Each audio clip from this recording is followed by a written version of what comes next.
నమస్తే. ఇప్పుడు మీరు చూడబోతున్న వీడియో ఖచ్చితంగా మీకు ఉపయోగపడుతుంది, నచ్చుతుంది కూడా. మరి మీకు నచ్చిన విషయం నాకు తెలియాలి అంటే ఈ వీడియోని మీరు లైక్ చేయాలి, షేర్ చేయాలి, అలాగే మన ఛానల్‌ని సబ్స్క్రైబ్ చేయాలి. మీ సపోర్ట్‌ని నాకు అందిస్తారు కదా! ఓకే. ఇప్పుడు వీడియోని స్టార్ట్ చేద్దాం. నమస్తే, వెల్కమ్ టు అవర్ ఛానల్. నేను పద్మిని. ప్రస్తుతంతో పాటు ప్రముఖ ఆధ్యాత్మికవేత్త, వాస్తు జ్యోతిష పండితులు నిట్టల ఫణిభాస్కర్ శర్మ గారు మనతో పాటు ఉన్నారు. మాట్లాడదాం. సార్ నమస్కారం అండి. నమస్కారం. ఫణి గారు, ఈ బహుళపక్ష ఏకాదశి వస్తోంది. ప్రతి ఏకాదశికి విశేషంగా మన ప్రేక్షకులకి గుర్తు చేయటం జరుగుతోంది. ఈ ఏకాదశి శక్తుల ఏకాదశిగా పిలువబడేటటువంటి పుష్య బహుళపక్ష ఏకాదశి. దీని వైశిష్ట్యం ఏంటి? ఈ శక్తుల ఏకాదశి అనేది తెలుసుకోవాలి అని అనుకుంటున్నాను. అలాగే ఆ రోజున ఎలా వినియోగించుకోవచ్చు అనేది కూడా మీ ద్వారా. తప్పకుండా రండి. నిజానికి ఏకాదశులు, లేకపోతే అనఘాష్టములు, లేకపోతే ఈ సంకష్టహర చతుర్థి వ్రతాల గురించి, అలా ధర్మం గురించి ప్రచారం చేయడం అనేటువంటిది అది నిజంగా చాలా గొప్ప విషయం. అది సుకృతం. ఖచ్చితంగా మీరు చాలా గొప్ప పని చేస్తారు. అండి. అందులోనూ ఏకాదశి అనేటువంటిది మనం ఎప్పటి నుండో ఆచరిస్తూ ఉన్నటువంటి వ్రతమే అది. నిజానికి దీంట్లో ప్రాక్టికల్ గా కూడా ఒక విషయం చెప్పుకోవచ్చు. మనం తినేటువంటి ప్రతి బియ్యపు గింజ మీద మన పేరే ఉంటుందని మనకు తెలుసు. అంటే మనం పుట్టిన వెంటనే భగవంతుడు ఇంత దాని మీద ఇన్ని తినాలి అని రాసేస్తాడు.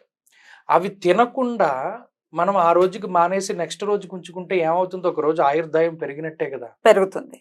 పెరిగినట్టే కదా. మరి తినాలంటే బ్రతికుండాలి కదా. బ్రతికుండాలి కదా. పెరుగుతుంది. మరి ఏకాదశి ఉపవాసం చెప్పినటువంటి ఆంతర్యాల్లో అది కూడా ఒకటి. ఈ రోజు ఏమీ తినకుండా ఉంటారు.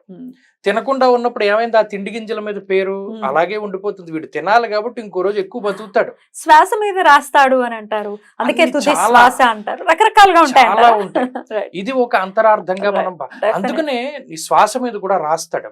అందుకని యోగా చేసేటువంటి వాళ్ళు ఏం చేస్తారంటే శ్వాస మీద ధ్యాస పెట్టు.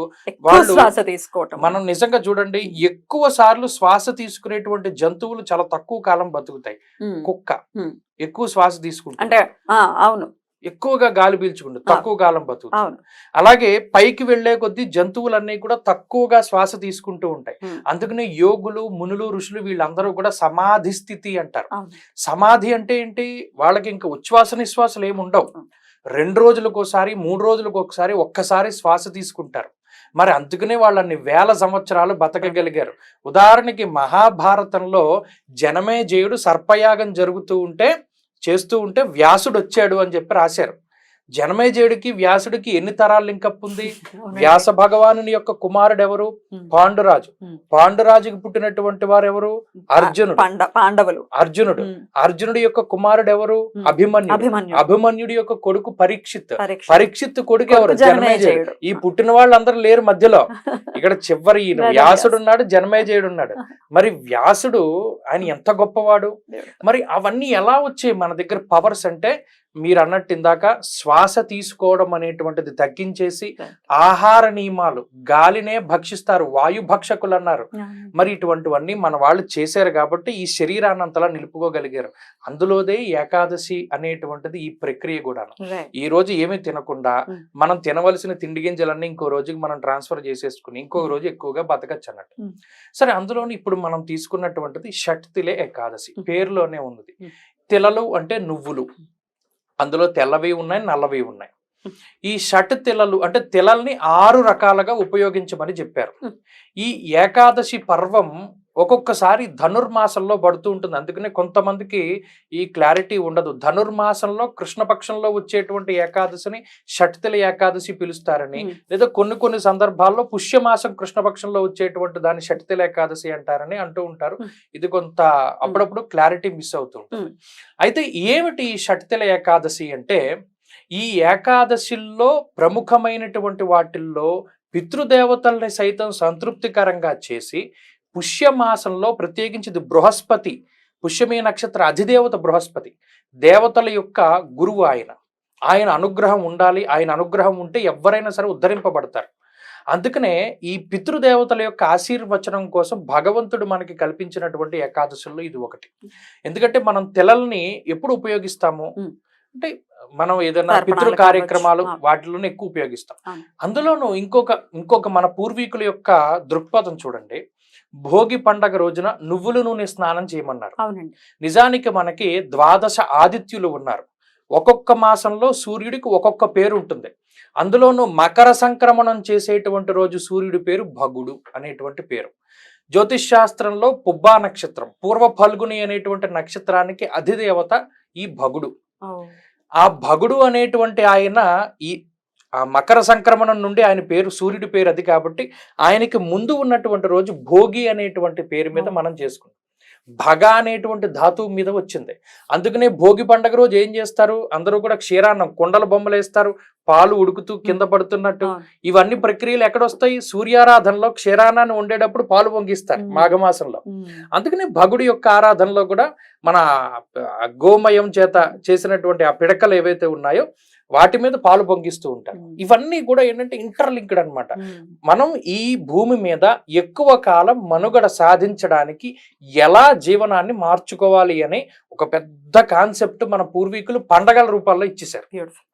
ఇప్పుడు మనం ఈ షట్తిల ఏకాదశికి వస్తే ఈ సంక్రమణం దగ్గర నుండి నువ్వులు అనేటువంటివి ఎక్కువ మన జీవితంలో పాత్ర అవుతూ ఉంటాయి. ఉదాహరణకి నువ్వుల నూనె స్నానం చేస్తారు భోగి రోజు నుండి పండగ రోజున. వాటిని నువ్వుల నూనె శరీరానికి పట్టించుకోవడము, నువ్వులను తినడము, అలాగే ఎవరైనా గర్భిణీ స్త్రీలు వాళ్ళు ఉంటే వాతం చేయకుండా ఉండడానికి కూడా ఈ నువ్వులు ఎక్కువగా వాడుతూ ఉంటారు.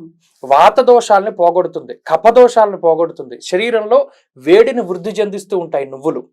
అందుకని ఈ తెలలు అనేటువంటి వాటిని ఉపయోగించి ఈ హేమంత ఋతువులో మనం అటు పితృదేవతలకి ఇహలోకం పరలోకంలో కూడా మనం మంచిగా ఉండాలి అని మన ఋషులు చెప్పారు.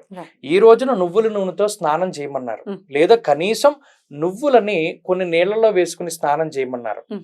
ఆ తర్వాత నల్లవే.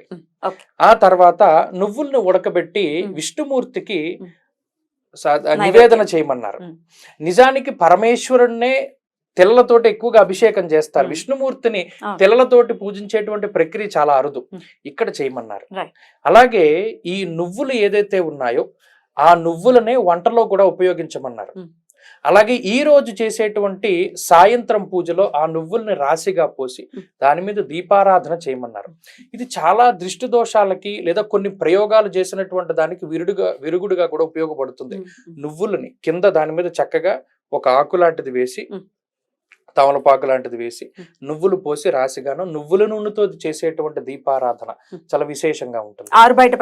బయట తులసి చేసి ఆ రోజు ఉపవాసం ఉంటారు కాబట్టి ఆ తర్వాత రోజు ఉదయాన్నే పితృదేవతల యొక్క అనుగ్రహం కోసమై, అలాగే ఈ లోకంలో తర్వాత రోజు పారణ చేసేటువంటి విషయంలో ఒక రాగి చెంబులో నువ్వుల్ని నీళ్ళని వేసి ఉదకుంభ దానం చేయమన్నాడు.